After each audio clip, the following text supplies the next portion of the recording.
Herkese merhabalar. Tek Patik Bebek Örgü kanalıma hoş geldiniz. Ben Nurhan. Bugün sizlerle birlikte bu şapkayı öreceğiz. 2 bölümden oluşuyor şapka. Önce bu kısmını yan olarak öreceğiz. Daha sonra buradan ilmek çıkartıp bu kısmını öreceğiz. Arkasında dikişimiz var.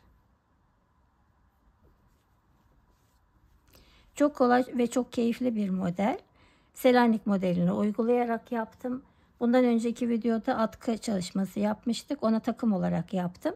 Siz de takım olarak örmek isterseniz o atkıyı da örebilirsiniz. Başlamadan önce kanalıma abone olursanız çok sevinirim. Kanalıma abone olmak ve videolarımı izlemek ücretsizdir. Beğeni ve yorumlarınızla da bana destek olabilirsiniz. Takıldığınız bir kısım olduğunda da yorumlardan sorarsanız gördüğümde mutlaka dönüş yapıyorum.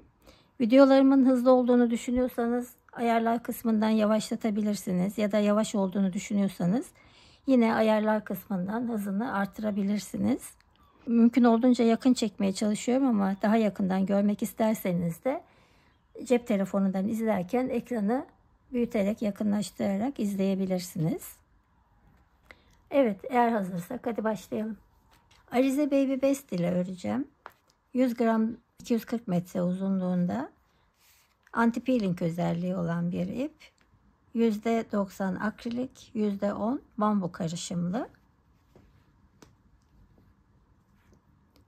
3,5 numara şiş kullanacağım. Ben misinalı şiş kullanıyorum ama siz hangi şişle rahat ediyorsanız onunla örebilirsiniz.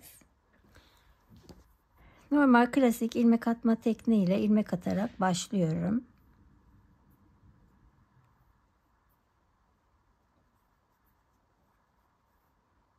2, 4, 5, 6, 7, 8, 9, 10, 11, 12,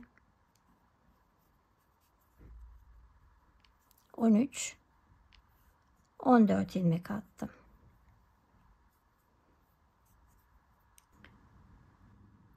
Şöyle yakınlaştırayım. 2 tersle başlıyorum.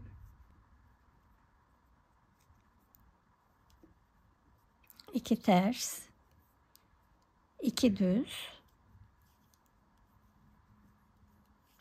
Bu kenar hep bu şekilde devam edecek. Yalnız bundan sonraki sıralarda örerken hep ön yüzde de arka yüzde de ters ilmekleri örmeyeceğim. Düz ilmekleri öreceğim. Ve 10 tane de düz. Aslında burası haroşa ama ben düz olarak anlatacağım. Ön yüzde de arka yüzde de düz olarak öreceğim.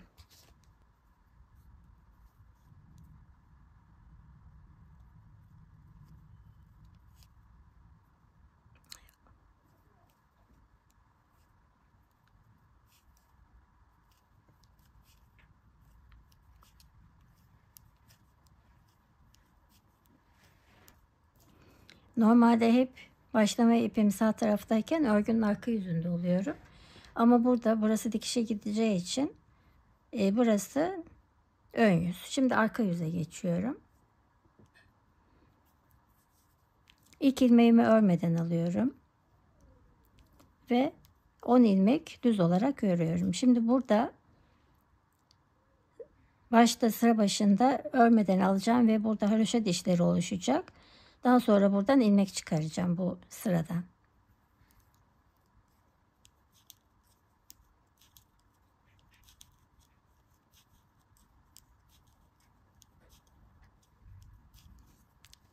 Sıra sonunda 4 ilmek kalıncaya kadar düz ördüm. Sırada ters ilmek var 2 tane. Ters ilmekleri örmeden alıyorum. Düz ilmekleri düz olarak örüyorum. Arka yüze geçtim. Arka yüzde 2 tane ters ilmeğim var. Örmeden alıyorum. Düz ilmekleri düz olarak örüyorum. 2 tane düz. Bu 4 ilmek işte. Ön yüzde de arka yüzde de tersleri örmüyorum. Düzleri örüyorum. Buradaki haroşaları da düz olarak örüyorum.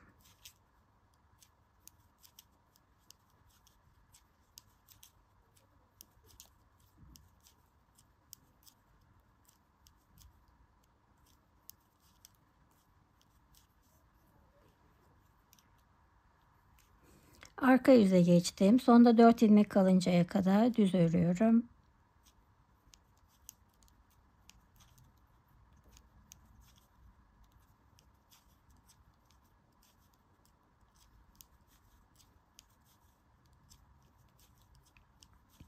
Dört ilmek kaldı. Ters ilmekleri ipimi içeri alıyorum ve örmeden alıyorum. İpimi dışarı alıyorum ve 2 tane düz örüyorum. 1 2. Tekrar ön yüze geçtim. Şurada başlangıçtaki sırayı saymıyorum. Ondan sonra 1 2 haroşa sırası örmüş oldum. Bu şekilde toplam 9 haroşa sırası öreceğim. Şişimdeki 14 ilmeği, şurayı saymıyorum ilk başladığım sırayı. 1 2 3 4 5 6 7 8 9 haroşa sırası ördüm. Şimdi kulak için artışlara başlıyorum. Burası ön yüz ve her ön yüzde birer tane artış olacak. İlk 4 ilmeğimi yine, ilk 2 ilmeğimi örmeden alıyorum ters olduğu için. 2 tane düz örüyorum. Ve burada bir tane gizli artış yapıyorum. 10 tane düz örüyorum.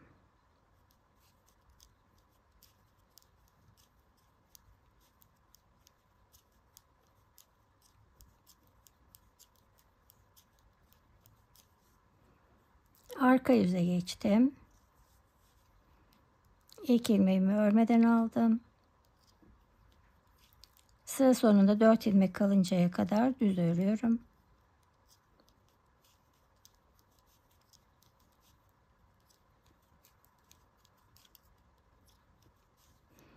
Artış yaptığım ilmeğimi de örüyorum ve son 4 ilmeğe geldim. 2 tane ters ilmeği örmeden alıyorum. 2 tane düz.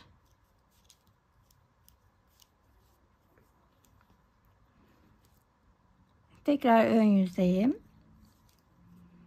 2 tane ters ilmeği örmeden alıyorum. 2 düz. 1 2 düz. Bir tane gizli artış. Diğer ilmeklerim sıra sonuna kadar düz.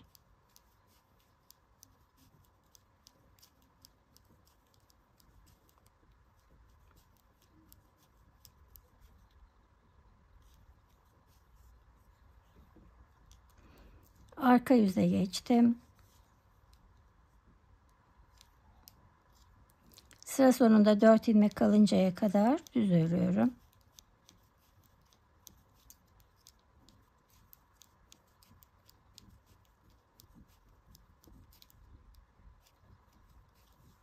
Sıra sonunda 4 ilmek kaldı. İpimi içeri alıp 2 ilmeği örmeden alıyorum. Ve 2 tane düz örüyorum. Evet, 2 kez artış yapmış oldum şu anda. 2, 4, 6, 8, 10, 12, 14, 16 ilmek var. Toplam 12 kez artış yapacağım ve şişimde 26 ilmek olacak. 12 defa artış yaptım. Şu anda şişimde 2, 4, 6, 8, 10, 12, 14, 16, 18, 20, 22, 24, 26 ilmek var.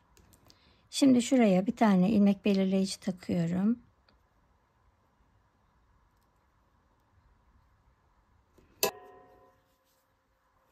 Herhangi bir artış eksiltme yapmadan öreceğim.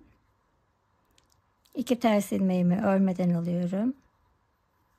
2 tane düz ilmeğimi örüyorum. Ve sıra sonuna kadar bütün ilmeklerimi düz örüyorum.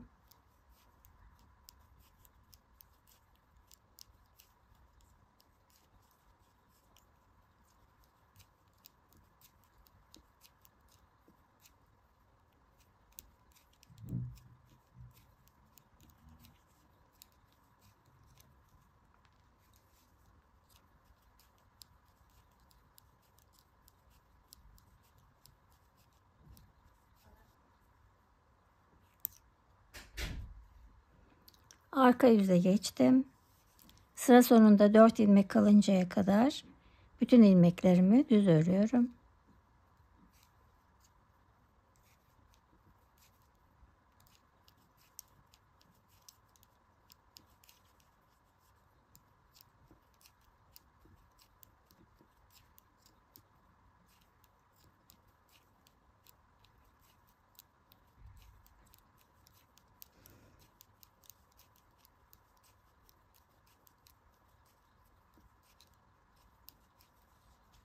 Sıra sonunda 4 ilmeğim kaldı. İpimi içeri alıyorum. Ters ilmekleri örmeden sağ şişimi alıyorum. İpimi dışarı alıyorum ve 2 tane düz. Tekrar ön yüze geçtim. Bu şekilde şu anda bu işaretten sonra bir haroşa sırası örmüş oldum. Bu şekilde toplam 4 haroşa sırası öreceğim. Evet, şapkanın kulak kısmını yapıyoruz şu anda. Artışlarımızı yaptık. 4 sıra şurada işaret koymuştuk zaten. İşaretten sonra 1, 2, 3, 4 haroşa sırası hiçbir artırma eksiltme yapmadan 26 ilmeği ördüm. Şimdi artık eksiltmeler yapacağım buradan. Buna gerek yok. Bunu çıkartıyorum.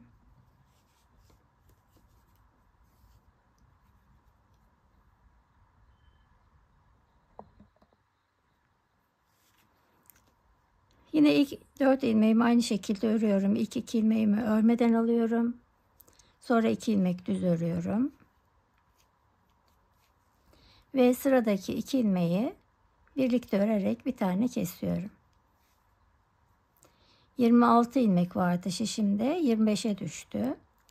Sıra sonuna kadar düz örüyorum.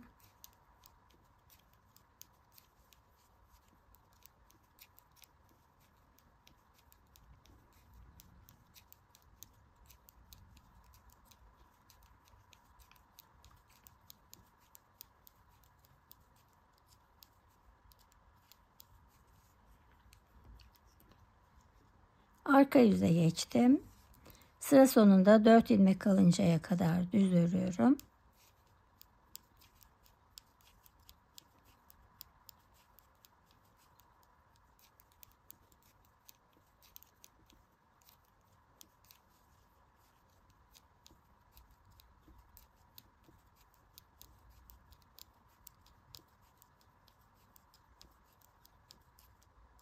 Evet, sıra sonunda 4 ilmek kaldı. İpimi içeri alıyorum. 2 ilmeğimi örmeden alıyorum. İpimi dışarı alıyorum ve 2 tane düz örüyorum. Evet, bir tane eksiltme yapmış oldum. Bir tane daha yapalım birlikte. 2 tane ilmeği örmeden alıyorum, ters ilmeği. 2 tane düz örüyorum.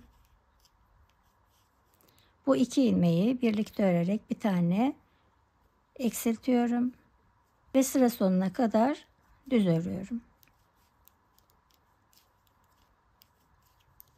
Arka yüzde de yine düz örerek sonda 4 ilmek kalıncaya kadar geleceğim ve 4 ilmeği de yine aynı şekilde öreceğim. Yani her ön yüzde bu 4 ilmekten sonra 2 ilmeği birlikte alarak bir tane eksilteceğim. Toplamda şişimde 14 ilmek kalıncaya kadar. Evet, kulağın bir tanesi bitmiş oldu. Şimdi alın kısmını yapacağız. Alın kısmında herhangi bir artırma yok. Tıpkı şurada ördüğümüz gibi 14 ilmek. Şu anda şişimde 14 var. 2, 4, 6, 8, 10, 12, 14 ilmek var. Buraya yine bir işaret takıyorum.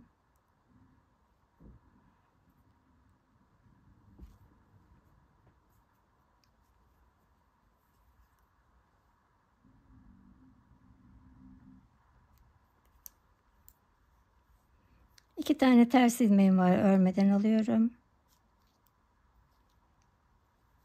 2 düz ilmeğimi örüyorum. Yine aynı şekilde bu 4 ilmek hiç değişmiyor.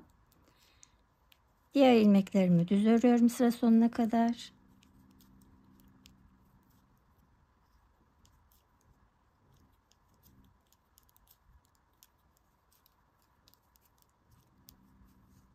Arka yüze geçtim.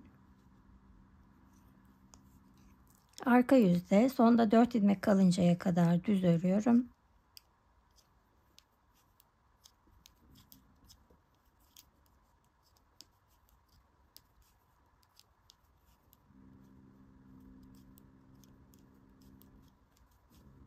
Sonda 4 ilmek kaldı. İpimi içeri alıyorum ve 2 ilmeği örmeden alıyorum. Ters olduğu için 2 tane düz örüyorum.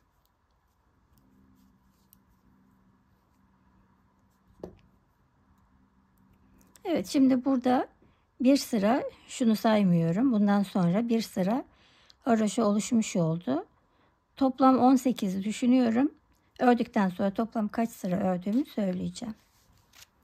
Evet, kulağın bir tanesi bitti. Alın çalışması yaptık. Şimdi bu kulağın aynısını burada çalışacağız. Ama ben yeni başlayan arkadaşlar için yine anlatacağım. Şimdi şurada eksiltmeler bittikten sonra bir işaret takmıştım. Buradan itibaren sayıyorum. Şöyle yapalım. 2, 4, 6, 8, 10, 12, 14, 16, 18, 19. 19 haroşa sırası ördüm. Şimdi yine bu kulak için bu kez artış yapacağım buradan.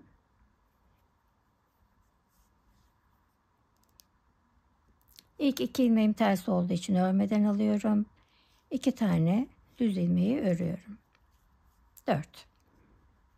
Bir tane gizli artış yapıyorum. Ve sıra sonuna kadar düz örüyorum.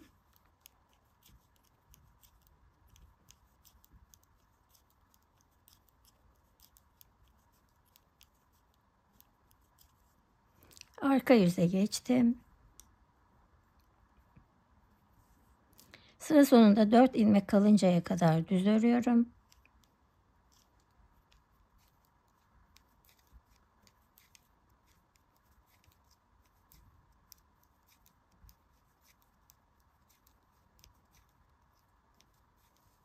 Sıra sonunda 4 ilmeğim kaldı. İpimi içeri alıyorum. 2 tane ters ilmeği örmeden alıyorum ve 2 düz ilmeği örüyorum. Evet, kulak için bir tane artış yapmış oldum.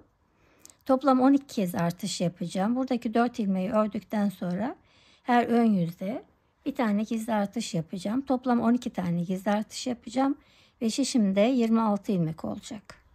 Evet, bir kulağı örmüştük. Şimdi ikinci kulağı örüyoruz. Artışlar tamamlandı. 12 kez artış yaptım. 2, 4, 6, 8, 10, 12, 14, 16, 18, 20, 22, 24, 26 ilmek var şu an şişimde. Ve yine buraya bir tane ilmek belirleyici takıyorum.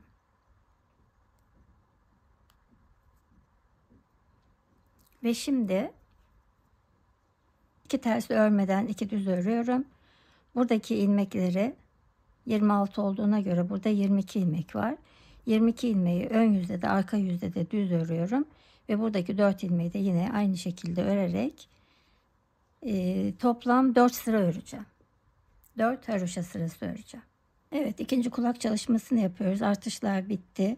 Artışlardan sonra buraya belirleyici takmıştım. 1, 2, 3, 4 haroşa sırası ördüm.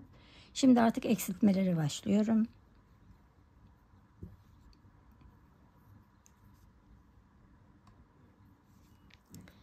İlk 2 ilmeğimi örmeden alıyorum. 2 tane düz ilmeği örüyorum. Ve sıradaki 2 ilmeği birlikte örerek bir tane eksiltiyorum. Ve diğer ilmeklerim düz.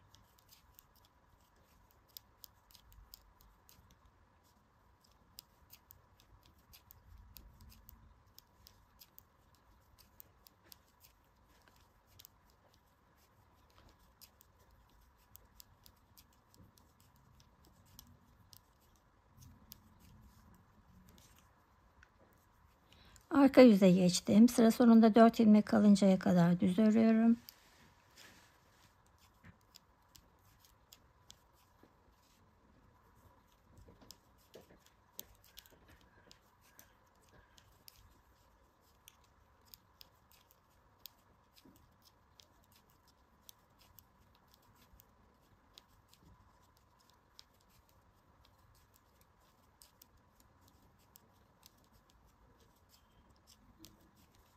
Sıra sonunda 4 ilmek kaldı.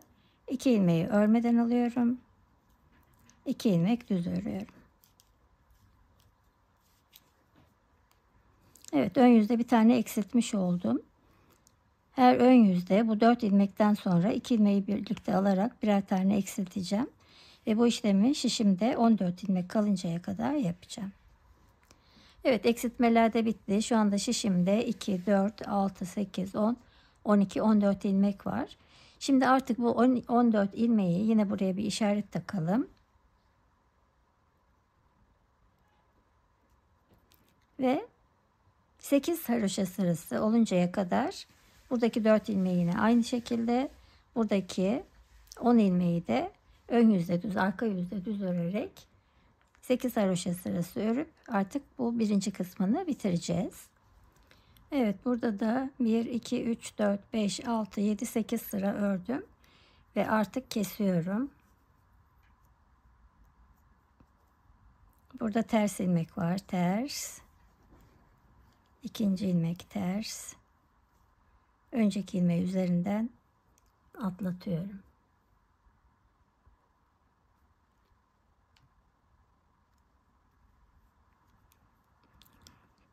Bundan sonraki bütün ilmeklerimi düz örüyorum. Önceki ilmeği üzerinden atlatıyorum. Örüyorum. Önceki ilmeği üzerinden atlatıyorum.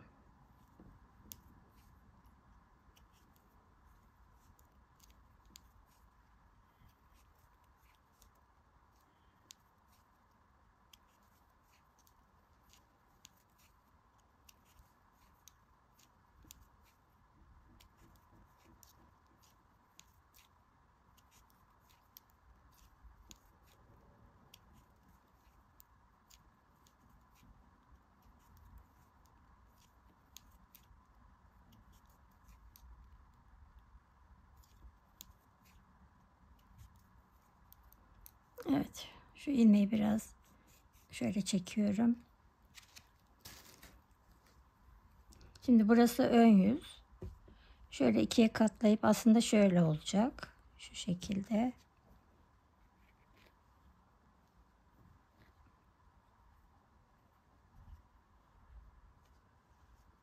Bu şekilde olacak.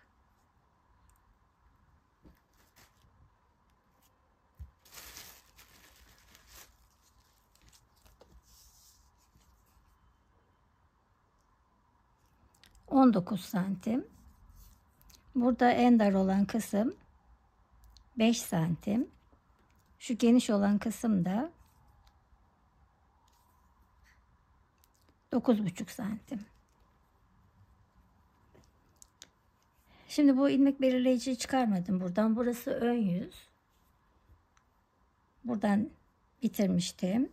Şimdi şu taraftan şişime geçirmeye başlıyorum ilmekleri. İlk haroşa dişinden başlıyorum. Buradaki çıkıntılardan birer tane şişime alıyorum.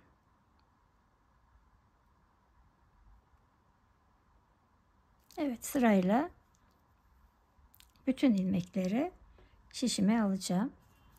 Arka yüzde buradan bütün tırtıklı yerlerden her haroşa sırasından bir tane ilmek aldım ve son olarak da şişimdeki daha önceden kalan ilmeği de takıyorum. Ve toplam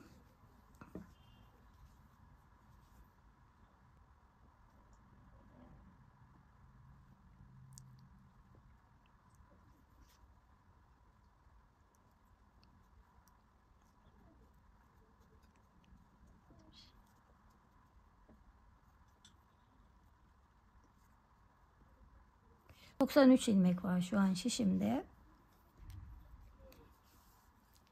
Ön yüzde bütün ilmeklerimi düz olarak örüyorum.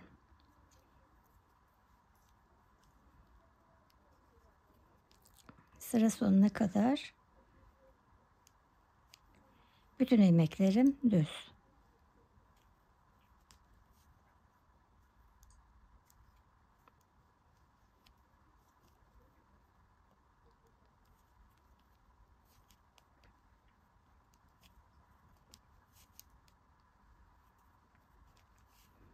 Evet, bu şekilde sıra sonuna kadar bütün ilmeklerimi düz olarak örüyorum. Evet, ilk sırayı ön yüzde bir sıra bütün ilmeklerimi düz örerek sıra sonuna geldim.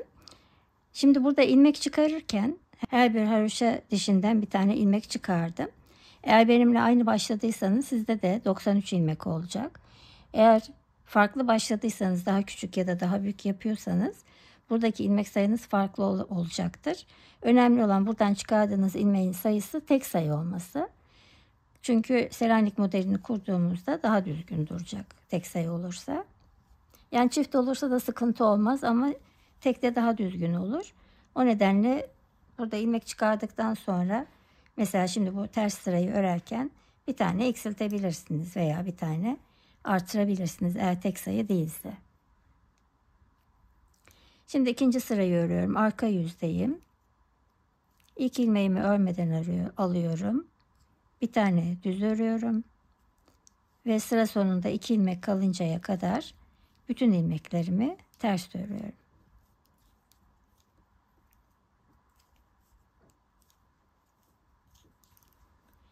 Arka yüzdeyim. İkinci sırayı örüyorum. Ters olarak. Sıra sonunda 2 ilmek kaldı. Onları da düz olarak örüyorum. 2 sıra örmüş oldum. Şimdi ön yüzdeyim. İlk ilmeğimi örmeden alıyorum. Ve bütün ilmeklerimi düz olarak örüyorum.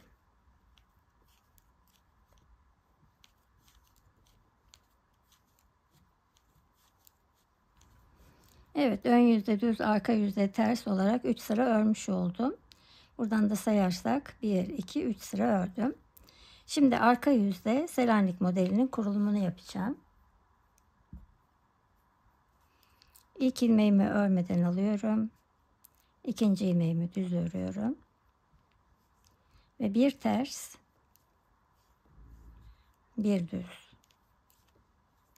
Bir ters, bir düz.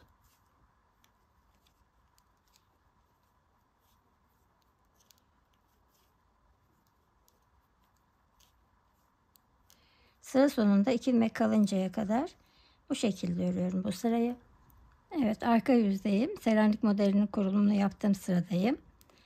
Bir düz, bir ters, bir düz, bir ters. Sıra sonunda 2 tane düz.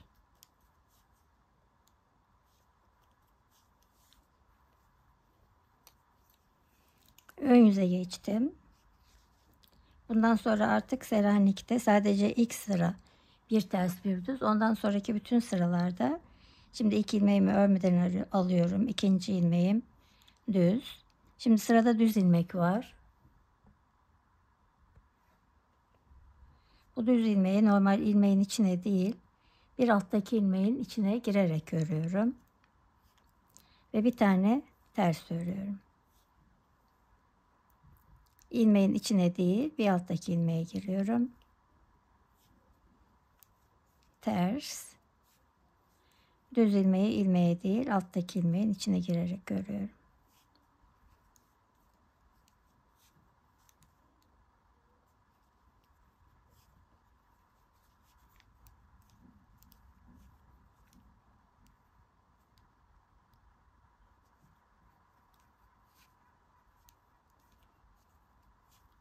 Evet, sıra sonunda 2 ilmek kalıncaya kadar bu şekilde örüyorum. Evet, sıra sonuna geldim. Bir ters. Düz ilmeği alttaki ilmeğe girerek örüyorum. Son 2 ilmeğim düz. Arka yüze geçtim. Şimdi arka yüzde 1, 2, 3 sıra örmüştüm. 3 sıradan sonra Selaniklere başladım. Şurada tersi saydığımda bir Selanik sırası örmüş oldum. Toplam 7 Selanik sırası öreceğim. Ön yüzde de arka yüzde de hep başta ve sonda 2 tane ilmek düz olacak. İlk ilmeği örmeden alacağım. Başta ve sonda 2 ilmek düz. Ondan sonraki bütün ters ilmekleri ters öreceğim. Ön yüzde de arka yüzde de. Düz ilmekleri de ilmeğin içine değil, bir alttaki ilmeğin içine girerek öreceğim. Tersleri normal ters örüyorum. Düz ilmekleri ilmeğin içine değil, bir alttaki ilmeğin içine girerek örüyorum. Bu şekilde buradaki tersleri saydığımda toplam 7 tane olacak. Düzleri de saydığımda yine 7 tane olacak. Selanik sırasını da bu şekilde tamamlamış olacağım. Evet, Selanik kısmını tamamladım. Arka yüzden model kurmaya başlamıştım. Burada 1, 2, 3 sıra tersten sonra Selanik'e başladım. Yine tersleri sayıyorum. 1, 2, 3, 4, 5, 6, 7. Yani arka yüz ve ön yüz olarak saydığımda 14 sıra ördüğümde 7 model sırası Selanik oluşmuş oldu. Şimdi arka yüzde yine ilk 2 ve son 2 ilmeğim düz olacak.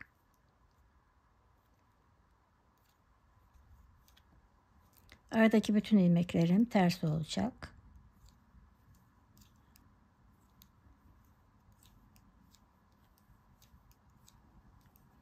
Sıra sonunda 2 ilmek kalıncaya kadar bütün ilmeklerimi ters örüyorum. Evet, arka yüzde ters örerek sıra sonuna geldim. Sondaki 2 ilmeği de düz örüyorum. Ön yüze geçtim. Ön yüzde bütün ilmeklerimi düz örüyorum.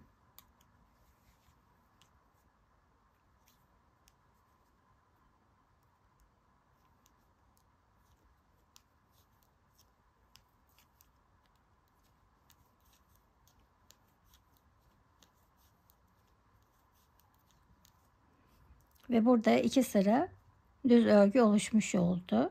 Arka yüzden de sayarsam 1 2 sıra. Aynı şekilde bu 2 sırayı tekrarlayacağım. Arka yüzde başta ve sonda 2 tane düz, diğer bütün ilmeklerim ters olacak. Ön yüzde de bütün ilmeklerimi düz örerek 4 sıraya tamamlayacağım. 4 sıraya tamamladıktan sonra yine arka yüzde Selanik modelini kuracağım. 2 tane düz ilmeği ördükten sonra bir ters bir düz, bir ters bir düz öreceğim ilk sırada. Sonra ön yüzde ve arka yüzde de tersleri normal ters olarak öreceğim. Düzleri bir alttaki ilmeğin içine girerek öreceğim. Ve yine aynı burada olduğu gibi şimdi burada 4 sıra ters oluşacak. O 4 sıra tersten sonra 1, 2, 3, 4, 5, 6, 7 sırada Selanik modeli yine oluşmuş olacak. Evet, bundan sonra artık eksiltmeler olacak. Şimdi burada santim olarak ölçü verelim.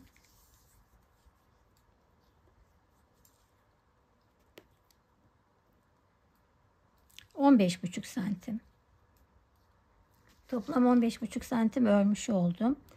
Şu ana kadar yaptığımı şöyle özet olarak anlatayım. Buradan her bir haroşadan birer tane ilmek çıkardım. 1, 2, 3 sıra ön yüzde düz, arka yüzde ters ördüm. Sonra Selanik örgüye geçtim. 1, 2, 3, 4, 5, 6, 7 sıra Selanik ördüm. 1, 2, 3, 4 sıra ön yüzde düz, arka yüzde ters. 1, 2, 3, 4, 5, 6, 7 sıra Selanik. 1, 2, 3, 4, 5 sıra ön yüzde düz, arka yüzde ters olarak ördüm.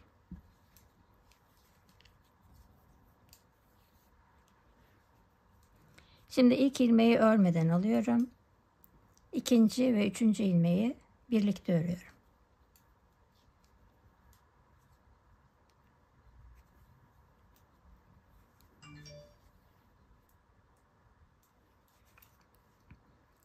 İki ilmeği birlikte örüyorum.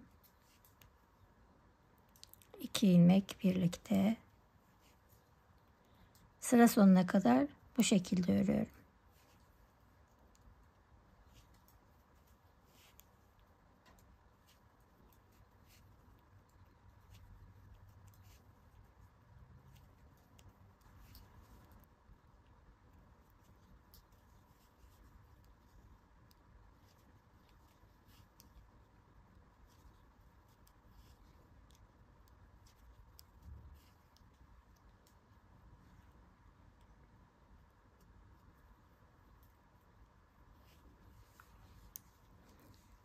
Bu sırada ilk ilmeği örmeden aldım. Ondan sonraki bütün ilmeklerimi çift çift ördüm ve şu anda şişimde kaç ilmek var sayalım.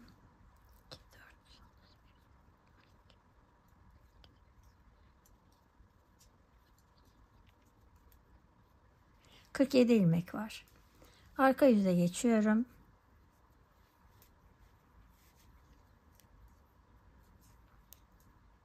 Yine ilk ilmeğimi örmeden alıyorum. İkinci ilmeğimi de düz örüyorum.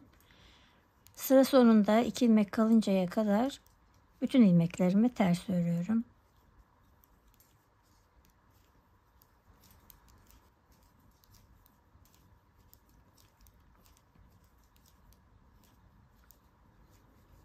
Sıra sonuna geldim. 2 ilmeği düz örüyorum.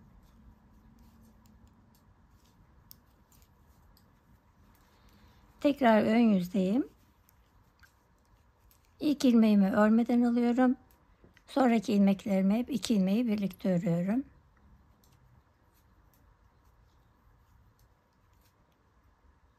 İki ilmek birlikte.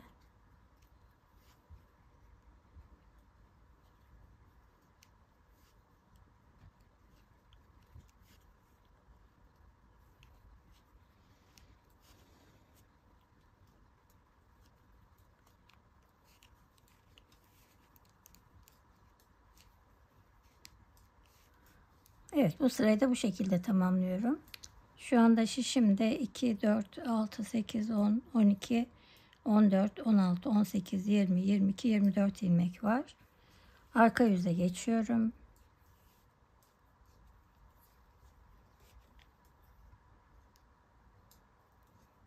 İlk ilmeğimi de ters örüyorum. Bütün ilmekleri çift çift örüyorum.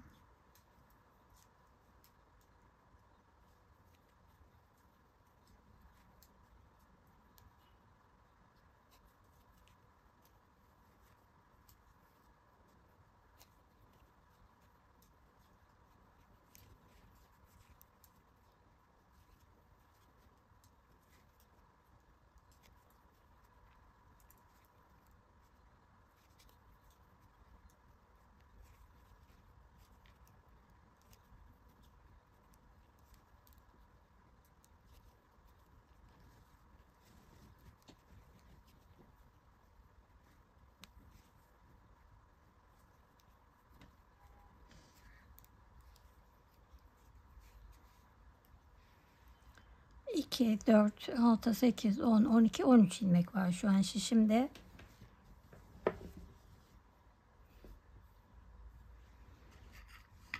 Şimdi ipimi kesiyorum. Bu yan tarafı dikeceğim.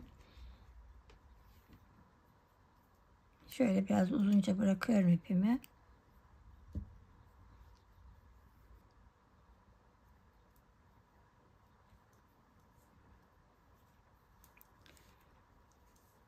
Şimdi buradaki ilmeklerin hepsini iğneye aktaracağım.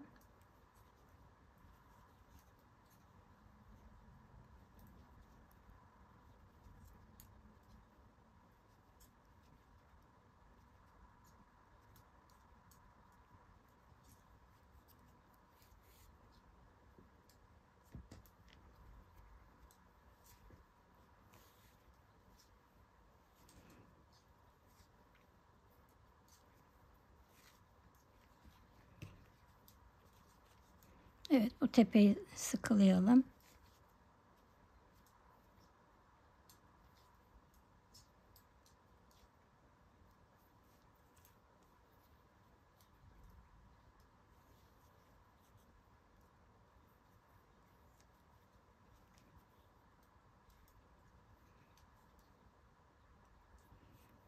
Bir kez daha düğüm atacağım.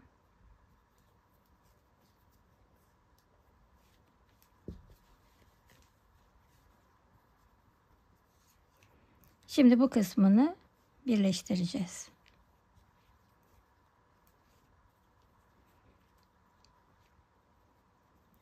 Şimdi haroşaların karşılıklı gelmesi için şuradan bakıyorum, şu Selanik sırasının olduğu haroşa 1, 2, 3, 4. haroşadan giriyorum.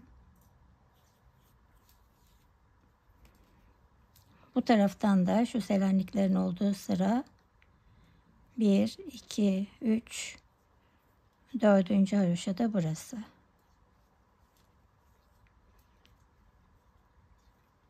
Evet. Şimdi karşılıklı olarak haroşa dişlerin içine girerek dikiyorum.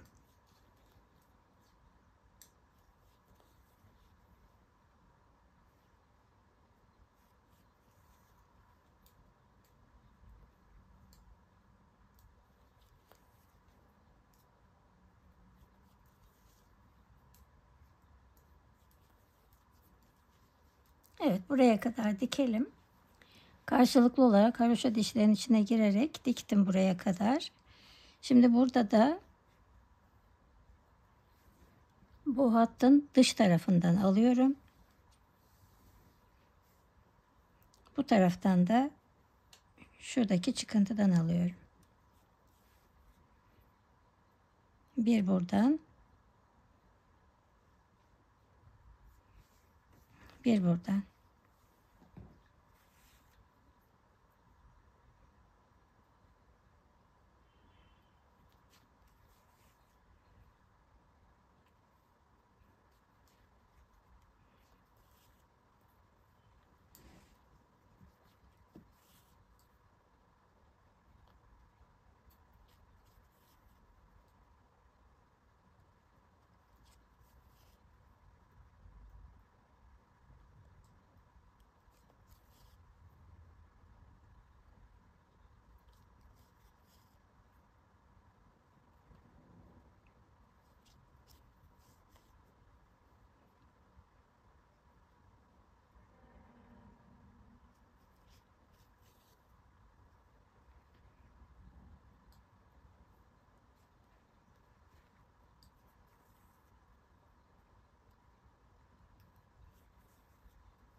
Buradaki iple bağlıyorum.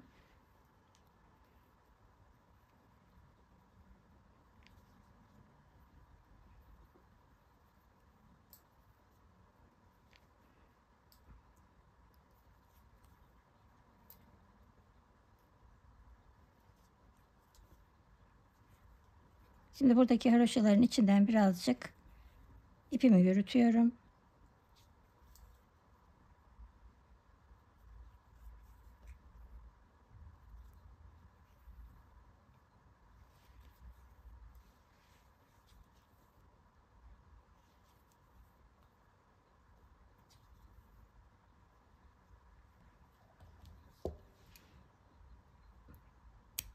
İpimi kestim. Buradaki ipimi de yine aynı şekilde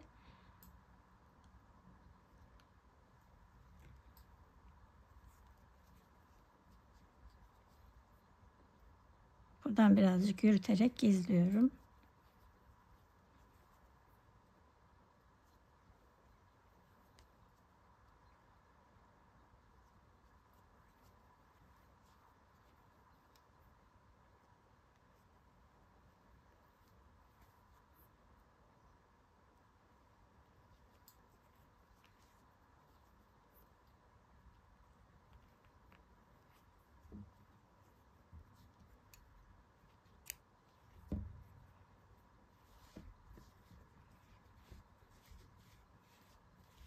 Evet. Şu ana kadar 50 gram ip kullandım. Yani yarım yumak gitmiş oldu. Bir de bağcık öreceğiz buna. İsterseniz siz kalan iple kendiniz de pompon yapabilirsiniz. Şimdi ben hazır pompon kullanıyorum.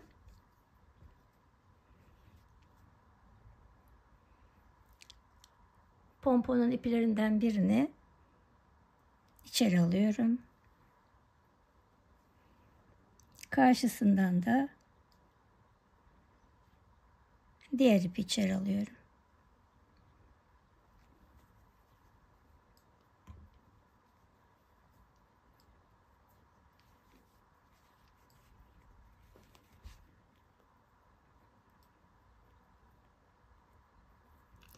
Sıkıca bağlıyorum.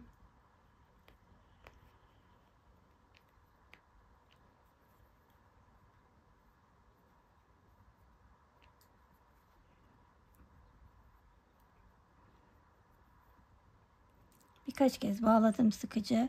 Birazcık buradan içeriden yürütebiliriz.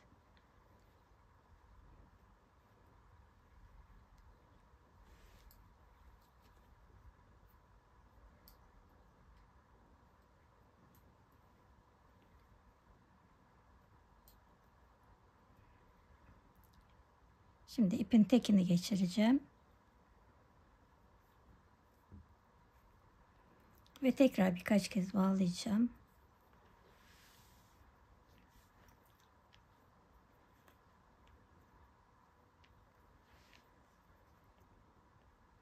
Şimdi bu ip naylon bir ip.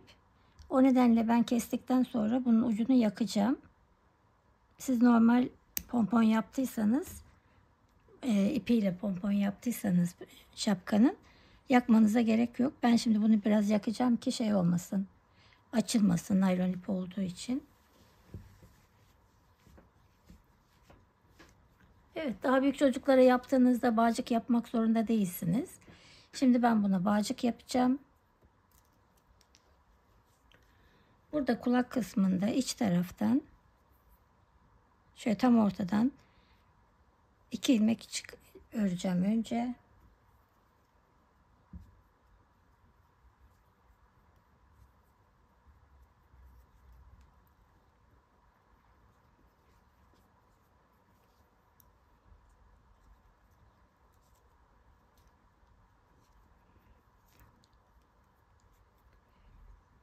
Bir ilmek ördüm.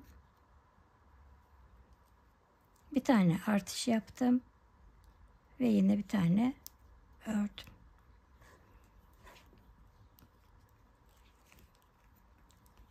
Şu baştaki ipi sabitleyelim, buraya kaymasın.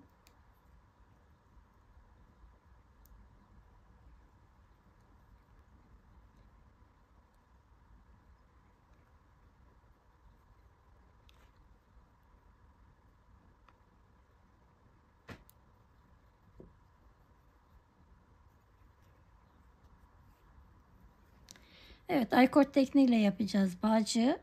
Eğer sizde çorap şişi varsa onunla da yapabilirsiniz.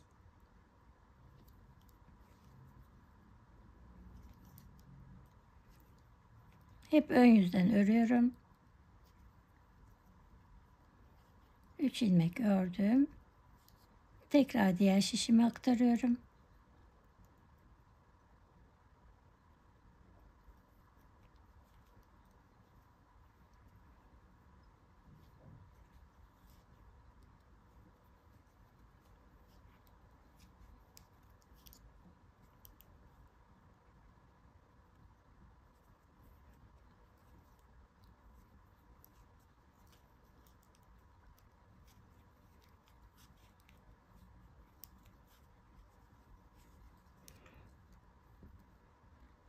Evet, bu şekilde istediğim uzunluğa gelinceye kadar bağcığı da örüyorum.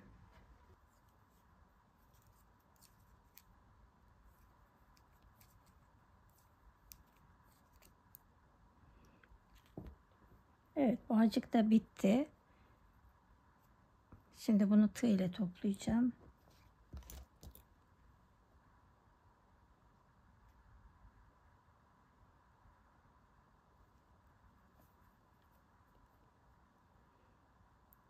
Üç ilmeğin içinden geçiriyorum tığımı. Bir tane zincir çektim. Bir daha çekip sıkıladım.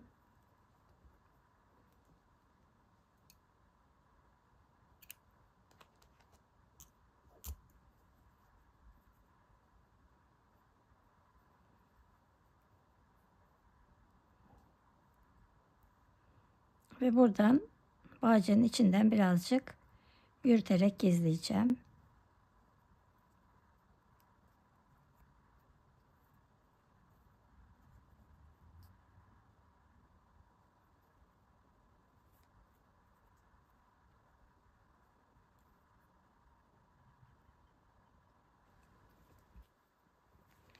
Evet, şapkamız bitti.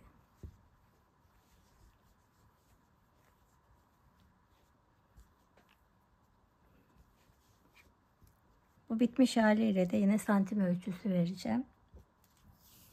Buranın genişliği 19 santim.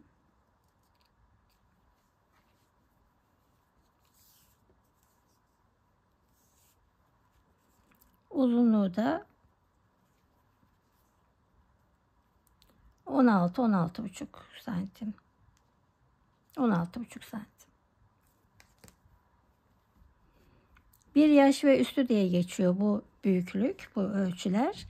1, 2, 3 yaşında çok rahat kullanabilirsiniz. Bağcığını da ölçeyim.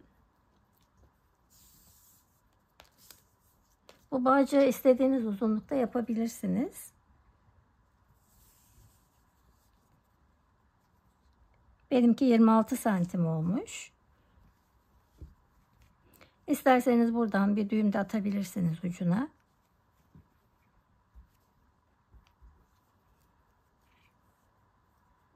Bir yaştan 3 yaşa kadar rahatça kullanabileceğiniz bir ölçüde oldu. Yumuşacık, çok da güzel oldu. Bundan önceki videoda da bu atkıyı örmüştüm. İsterseniz siz de takım olarak ikisini birlikte örebilirsiniz. Bu şapkaya 50 gram ip gitti. Ama ben şöyle yaptım. Atkıdan artan iple bu kısmını ördüm. Birinci kısım vardı. 2 kısımdan oluşuyor şapka. Birinci kısmı bittikten sonra ikinci yumağa başladım. Yani buraya 25 gram kadar kullanmış oldum ve 75 gram kadar ip arttı. O iple isterseniz pomponlarını da yapabilirsiniz. Ben hazır pompon kullandım. Evet, bugünkü videonun da sonuna geldik. İzlediğiniz için çok teşekkür ediyorum. Bir dahaki videoda görüşmek üzere. Kendinize iyi bakın. Hoşça kalın.